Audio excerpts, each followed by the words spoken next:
Welcome to the Flore News Edition. We are going to be diving into the latest news of all your favorite worlds, from fantasy like Lord of the Rings and Game of the Thrones to sci-fi like 40K and, of course, DC. So this is coming in the next few weeks. We're going to be doing our introduction to DC and our introduction to DC, the animated universe. So start getting ready for that. We will probably re-release some of the introduction to comic episodes, as those will be relevant to both DC and Marvel when we did that.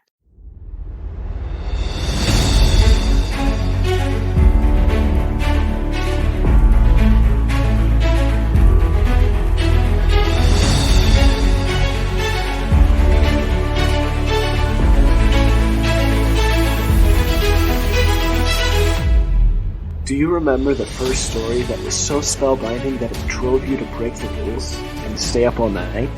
To keep reading, keep listening, keep playing? So good you forgot your life and lived there? So good that the moment it ended, you asked yourself, what next? Welcome to the Flore. Our goal is to take you back, take you deeper, to explore and understand more, and relive that childlike wonder. Join us as we dive deep into humanity's greatest stories, no matter how they are told, through books, movies, television, even games. One of us does an in-depth research on our topic. One of us is familiar with the topic. And one of us knows nothing. So the right questions will always be asked and will be addressed for anyone coming into the topic, regardless of how much you know. Enjoy another world, another adventure, another spellbinding story. Join us on the Flore.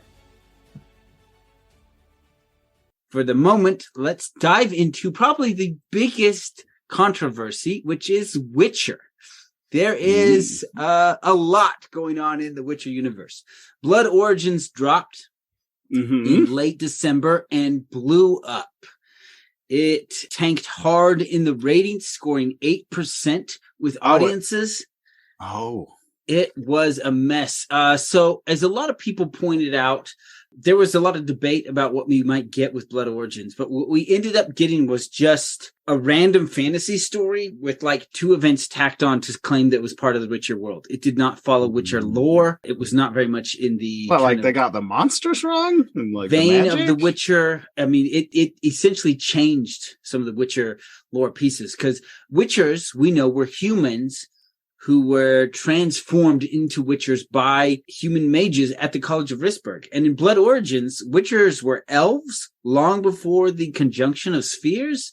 So, like I said, they were rewriting lore, and so it. Is this why Henry Cavill left? You heard about this? Exactly. Actually, this is all conjecture, but in my personal opinion, this is exactly why Henry Cavill left. Well, Cavill was known for making statements like, I wish they would stay truer to the source material. And which we all agreed with. And I mean, as we get into when we get to Witcher season 2, you will see just how far they strayed. Like in The Witcher 1, there's a few points where they strayed, but it was a lot of it was still what was in the books. But when we get to season 2, there's a lot of variance going on there. And we know that Cavill really loved the books and the games. And since the beginning of filming, he has voiced his concern on this. And like I said, with Blood Origin, we basically see Netflix throwing the lore out the window, doing whatever they want, and then slapping a Witcher name on it by adding like 1 or 2 events.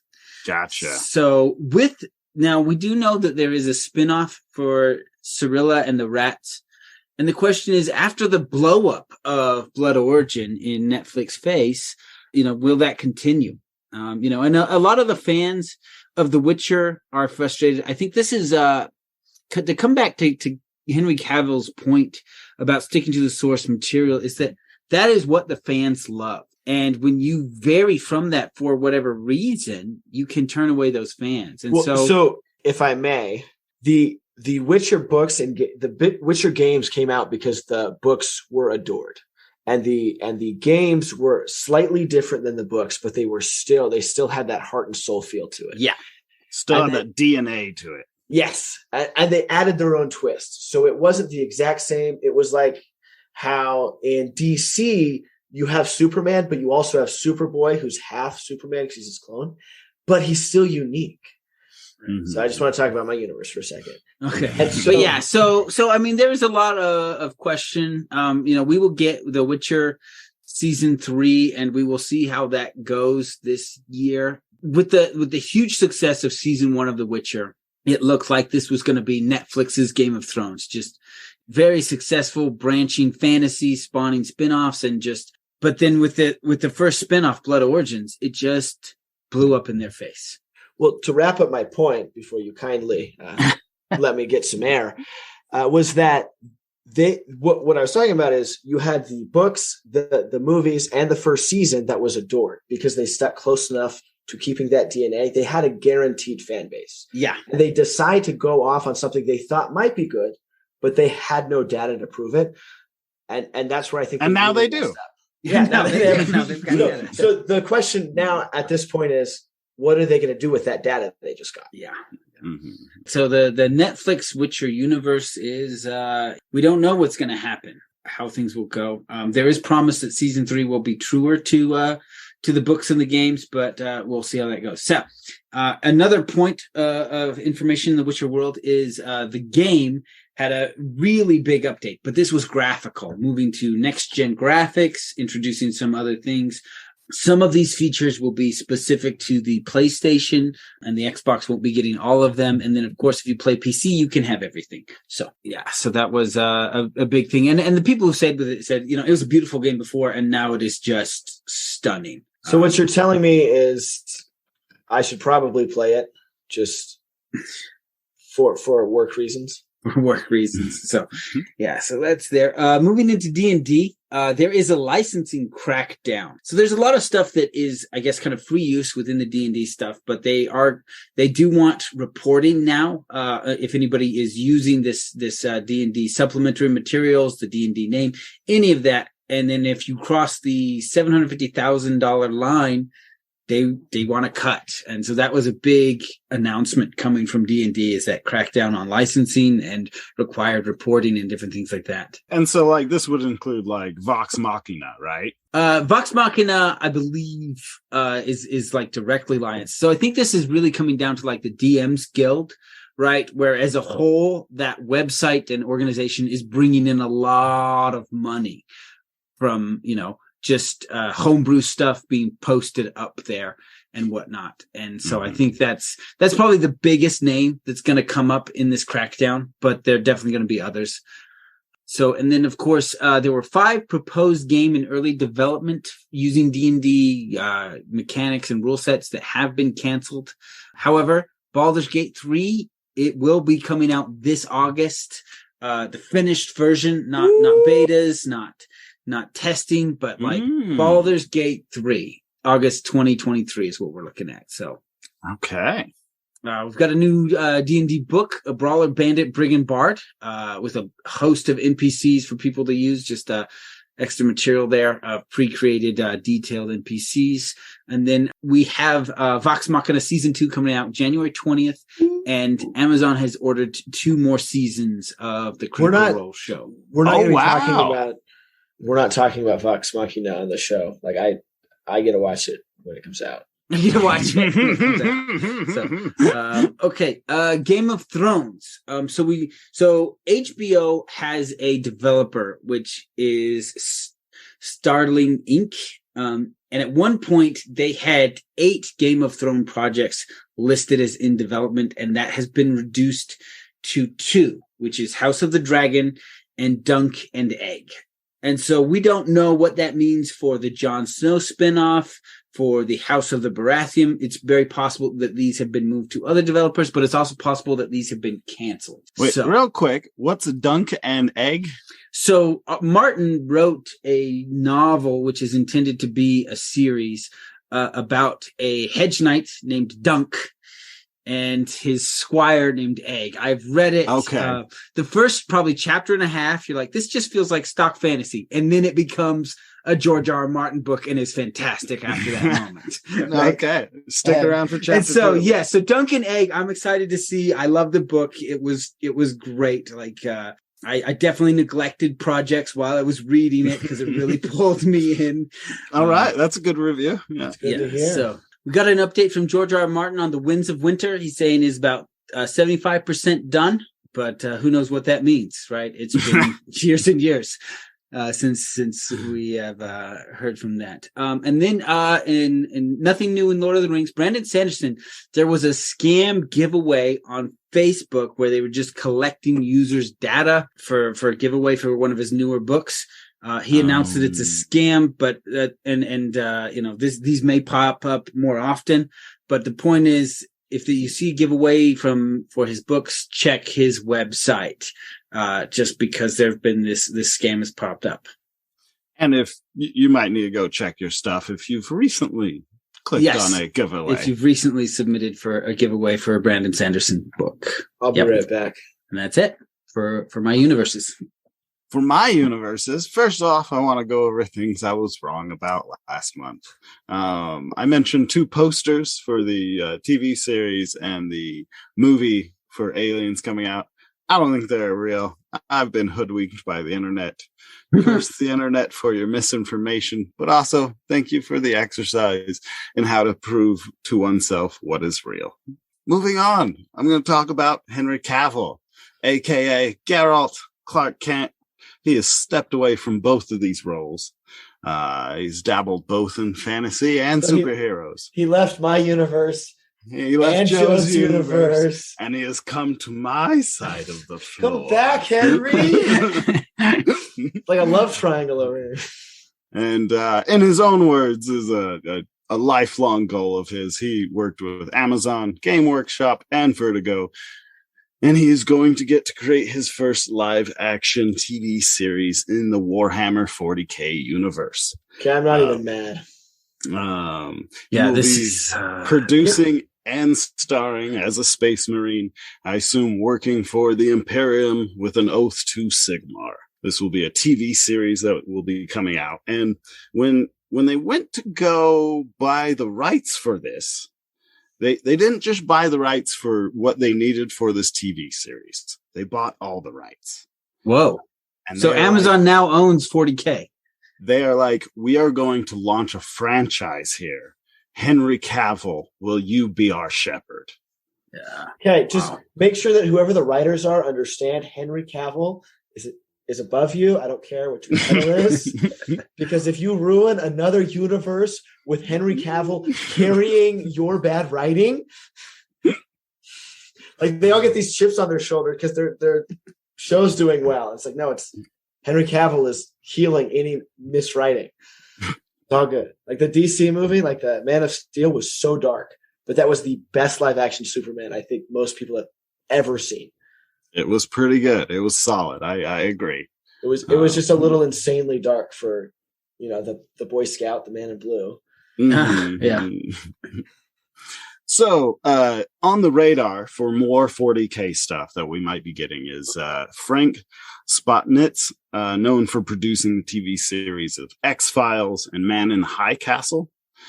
He has been working on a project in the 40K universe, Eisenhorn. He announced this back in 2019 that he was working on it, and this might be the flame that he needs to make this come to life. Yeah. Eisenhorn is a heretic inquisitor who initially debuted in the novels, whose adventure brings him face to face with a very big, wide spread of the different elements and horrors found throughout the 40K universe. Those are some exciting things coming up. Cyberpunk, it not just got nominated, but won Steam Awards. Yes. It won the Labor of Love. So can you tell me more about that award? I was kind of like, what exactly is the Labor of Love Award? What does that mean? Go ahead, Aaron. I want to say that it's because it was so bad when it came out, everybody had to refund it. And so they, not knowing if they would make their money back from spending a bunch of time on it, fixing it, went back and just updated it because they felt wronged and bad and lost a bunch of money for not producing what they had promised to their fans. And then when it came back out and it was amazing, they labored with love. Right. This is an award really given to the developers, right? It came out, it was so glitchy, and they stuck with it. They stuck with it hard. They were constantly working on all these and then reaching, that 90% approval rate, and then having it paired with the Cyberpunk Edge Runners coming out, getting that whole new fan base, rising to the tops of the charts of the Steam number one. I think it reached number 8, might hit number 6. I'll have to check, but they were up against Dota 2, Deep Rock Galactic, No Man's Sky, and Project Zomboid. All of these were games that they're highly invested in their users, right, and working with the communities that they're in. And in fact, there's quite a bit of backlash from especially Deep Rock Galactic, No Man's Sky, and Dota 2. The fans of those are. I was going to say, being familiar with Deep Rock Galactic, that is a labor of love. The developers put a lot into that from day one. Yeah, and that's an indie project, right? Whereas Cyberpunk is corporate. It's Project big Red, studio, yeah. CD Projekt I just Red. want to point out, even though I guessed exactly right what labor of love means, does not mean that I agreed with the fact that they earned it. This is a user-based voting system. This is not a judge system. This is go and vote, right? And that's how it tallies up. Yeah, so I do think sense, Edge though. Runners is what pushes them over the edge, right? Yeah. None of these other guys had a TV show come out that close, right? We have some Dota, Blood of the Dragon. I forget what it's called. Anyways, but Dota's got its own show. Yeah. Anyway, so yeah, that was big news. It's controversial. If you want to go argue with people on the internet, plenty of them are. Oh yeah, get out there, fight them. or just play devil's advocate. Don't fight for your game, man. or don't. All right, more cyberpunky news. James Cameron on the Smartless podcast responded to a question. Are you afraid of AI? That he is in talks to create another Terminator movie, and that he would focus more on artificial general intelligence rather than just evil robots. So we might be getting some more Terminator stuff that's more closely to a network system, perhaps more Cyberdyne being in our phones or something. It's hard to say, right? He didn't go into those details. I'm speculating. Right. And then in some alien news, Fade Alvarez's movie now has a working title. That is Alien Romulus. And it's scheduled to start shooting. It's a werewolf? Romulus? Werewolf? Isn't that what Lupin's last name was? Romulus is Romulus and Remus, founders of Rome. Yeah. Oh, there we go. Yeah, there's Remus is the one who became the werewolf. No, they're raised by wolves. Raised by wolves. Yeah, it's the story of how Rome started. It's a fable. Yeah, and Romulus loses. Well, okay. Well, there's. I found where I was wrong today. We also have an actress, Phoebe Waller-Bridge. She's known for the BBC series Fleabag. She will be playing an android in the film. This is not her first time playing a robot. Always androids in the alien movies, and you can never trust them. The first time she played as a robot, she was the voice of L3-37 in the Star Wars film Solo. So she's already been doing some robot voices, and I think we'll get a good performance out of her. We also had a rumor leak from a trusted leaky source of a new Alien game that is going by the codename Marathon, a survival horror that will be taking inspirations from franchises like Dead Space and Resident Evil. This leak did not reveal who is going to make it, but it is expected to be a high-dollar production. And that is my news for the day. So that means we're moving on to my universes, which right now I'm only focusing on one universe because we're diving into the DC animated universe. Mm-hmm. And I'm very excited for y'alls to join us. On HBO Max, there is a lot of DC animated films, and there are 16 in a continuous universe that go together, and we are going to be talking about them, which is going to be super fun. We're going to be releasing those next. However, there's also some other news because there's like 36 other movies on there that are not in that universe, and we're releasing more this year. So if you haven't seen the ones on HBO, boy howdy, go have fun. If you have already, be excited because there's more coming out. So the first one coming out is called The Doom That Came to Gotham. It's a Batman movie. Is this live action or is this animated? No, these are all animated. Okay. Continuation. You said there was like 16 films before? In the continuous universe, there's other movies. I think there's 36 other ones. Oh, okay. That are not in that universe. Okay. And so in 2023, it's one called The Doom That Came to Gotham. It's based on DC Comics, published in 2000. I think it's going to be a 3-part. There's the Legion of Superheroes, so a lot of intergalactic superheroes. It's going to be it's a movie based on a TV show. Okay. And so that one's going to be just some exotic superheroes. Lots of spaceships. Look, Justice League War World has been announced. We're not sure what date. Do you guys know what War World is? Okay. Yeah, because we already had Justice League War. That one's already out. Now we have War World. And this one is a continuation of our 16 movies. So, okay. Joe, this is actually fairly new information for me, so I'm geeking out because I didn't know for sure that we were going to extend the universe. So some like me will probably be excited too. And so it's nice to know that universe is going further. So War World is what's going to be covered next after we cover the 16 that are already out, Joe. Nice. Now, this one I thought would be really excited for you guys. DC has in the past done crossovers. They've done a Xenoverse versus Batman at one point, so Batman versus Alien. That's so wild. That still blows my mind that they did that.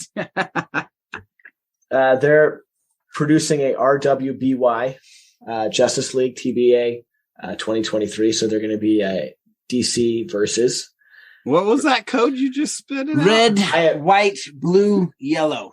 Yeah, that's what it is. Yeah, but it's usually just like you just see the 4 letters, right?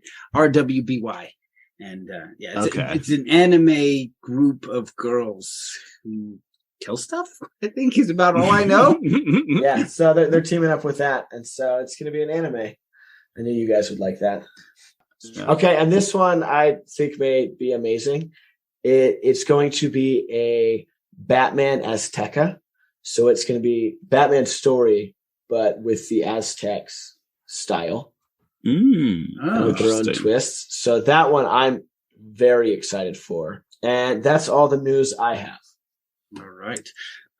We hope this has kept you up to date on your universes. Feel free to write in if there's anything major you think we missed, or maybe a universe that you would like to be kept up to date on that maybe we're not currently checking as we do our news reviews.